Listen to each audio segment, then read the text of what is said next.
For those of you attending just this talk, this public lecture is part of a 3-day academic conference titled Translation and Religion and Interrogating Concepts, Methods, and Practices. And this was organized as part of an AHRC-funded research project on religious conversion, autobiography, and translation in the South Asian context. I take great pleasure in introducing Professor Arvind-Pal Mandair, our keynote speaker this morning. Arvind teaches at the University of Michigan, where he is Associate Professor of Asian Languages and Cultures and holder of the SBSc Endowed Chair in Sikh Studies. He holds doctoral degrees in philosophy, religion, and chemistry. Broadly grounded in South Asian studies, his research interests include comparative and continental philosophy, translation studies, post-colonial theory, and the theoretical study of religion and violence. Arvind's first book was titled Religion and the Spectre of the West, Sikhism, India, Post-Coloniality, and the Politics of Translation, which came out in 2009. When I first started work on our research project, it was interesting to come across his book for someone like me working in translation studies and outsider to religions, to have people outside translation studies actually using translation methods and concepts to raise very interesting questions about this phenomenon that we call religion. His other publications include Secularism and Religion Making, Sikhism, A Guide for the Perplexed, and a major volume of translations entitled Teachings of the Sikh Gurus, Selections from Sikh Scripture, which came out with Christopher Shackle in 2005. He also edits the journal Sikh Formations, Religion, Culture, and Theory, and is currently working on several monographs, one which is titled Untimely Events, on the political stakes of conceptual encounter, and another one on post-Western stanzas and rethinking violence in the Sikh tradition. The title of Arvind's talk today is Complicating Contact Zones, Translation as Practice of Creating Concepts and Self-Differentiation. So, Arvind, over to you. Thank you very much, Shefzuba. First of all, thank you so much for inviting me and having me here. It's only been a day and a half or so, and I feel so enriched by the quality, the level of the papers. So thank you all for sort of being here and sharing this and allowing me to share it with you. I was talking to a couple of colleagues here and saying that I'd been into this kind of nexus between religion and translation since the late 1990s.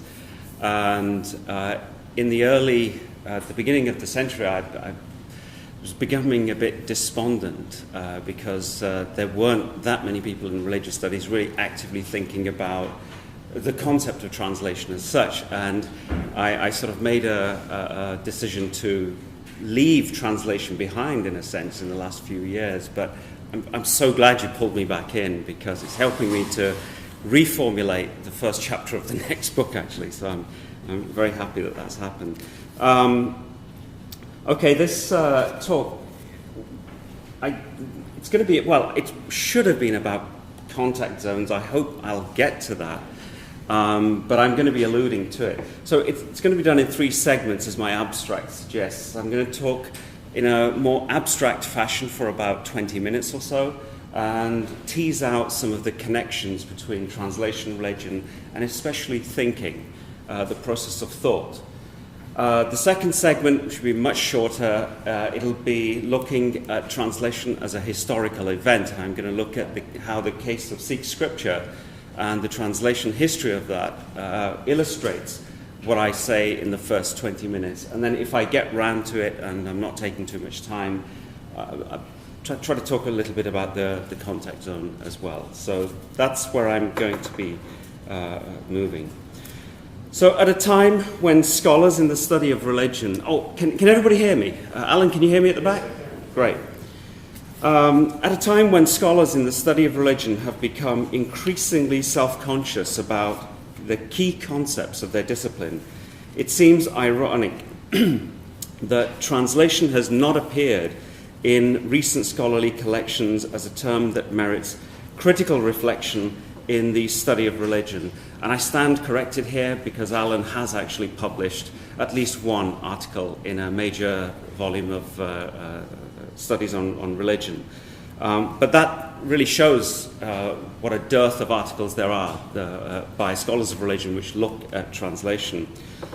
Yet, in the last few years, we've seen a greater number of translation of religious texts than at any other time. Why then has translation not been considered on a par with other key concepts or critical terms in the study of religion? And I'm specifically thinking about a very influential book that came out with the University of Chicago Press, edited by Mark C. Taylor, called Critical Terms for Religious Studies. I mean, this book, this particular collection looks at just about every concept that is important in the study of religion, but translation is omitted, and it's a huge omission there. It's hardly mentioned in the index either. One reason for this omission, this eclipse, might be that translation has been figured in a particular way in the humanities and social sciences, especially in the discipline of religious studies, as if the translation of religion was an inevitable process. In other words, religion translates successfully without too much resistance across cultures and religions, across cultures and languages, and we see this in the unproblematic reciprocation of equivalent terms or meanings in other languages. In his classic work, After Babel, sorry, I'm going to try and keep pace with this as well. It's a little awkward. So, in his classic work, After Babel, George Steiner alludes to this implicit belief in the natural translatability of religion, suggesting that much of the Western history of reflection about language and translation is underpinned by fundamental metaphysical assumptions. What this seems to imply is that when scholars have tried to think about the nature of translation, in the act of thinking about translation, they invariably resort to an interpretive grid derived from a cognitive experience of the world that is fundamentally theological and specifically Christian. Steiner argues that the evolution of Western theories of translation from antiquity to the present day has been determined by the premise that the underlying structure of language is universal and communication is common to all men. Consequently, the history of translation in the West, encompassing such figures as all the way from Cicero through to Benjamin, has been driven by theories of linguistic hospitality, which have effectively tried to limit the danger associated with the approach of the foreign language or the foreign concept. Central to this premise is again a metaphysical assumption, a fundamental metaphysical assumption which privileges the one over the many, the unity over plurality, host over guest, and equates oneness or unity with the sphere of the native, with one's own most, which in turn marks it as universal.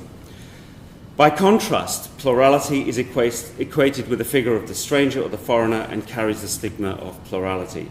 Now, it's noteworthy that Steiner's exposition of the metaphysical regime in Western language and translation studies is echoed by a similar strand.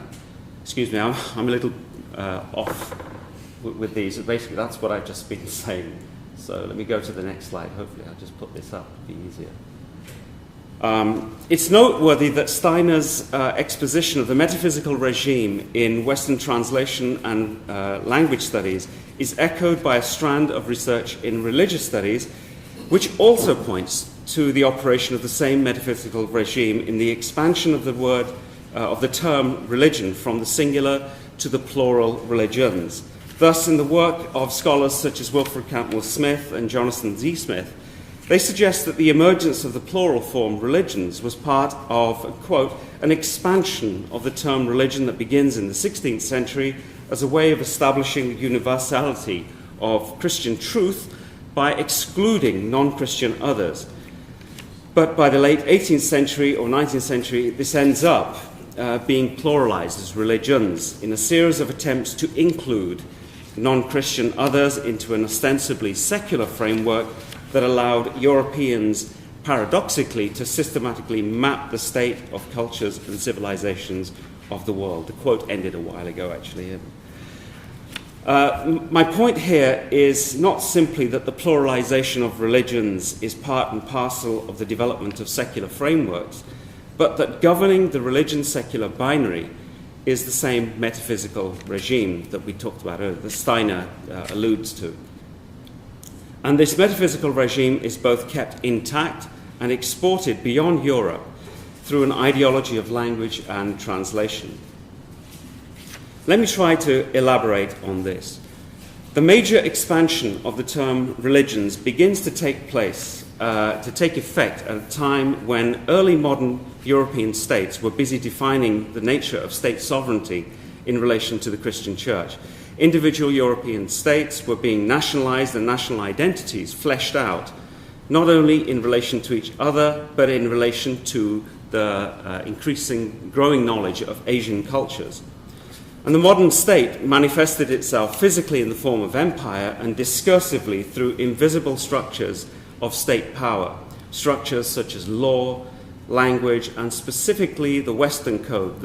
This is more of an invisible structure, the Western Code of political theology. Taken together, these structures constitute a conceptual apparatus which in turn was part of a larger normative framework of understanding that intertwined with values such as equality, liberty, human rights, and I'm referring, of course, to the liberal secular model. As scholars of South and East Asian religions have noted, this framework crystallized from the 16th century onwards, a time when European travelers, missionaries, Orientalists began to, a time when European travelers, missionaries, Orientalists began to produce systematic descriptions of Asian cultures and societies. As a result, a set of dominant descriptions of Asia and Africa not only helped European colonial governments to consolidate power by reproducing knowledge and of colonized cultures, which were gained in the first place through colonial translations of native texts, but also helped mediate future encounters between colonizing and colonized cultures through translations. But what's really crucial here is that these dominant systematic descriptions of Asia and Africa were at the same time essential to the process of fleshing out European or Western identity. We can think of this conceptual apparatus as the comparative imaginary of the West, a kind of global epistemology, if you like, which works by mutually fleshing out Asian and Western identities. And central to this comparative fleshing out is the role of translation and religion and, of course, language. The most influential version of this apparatus was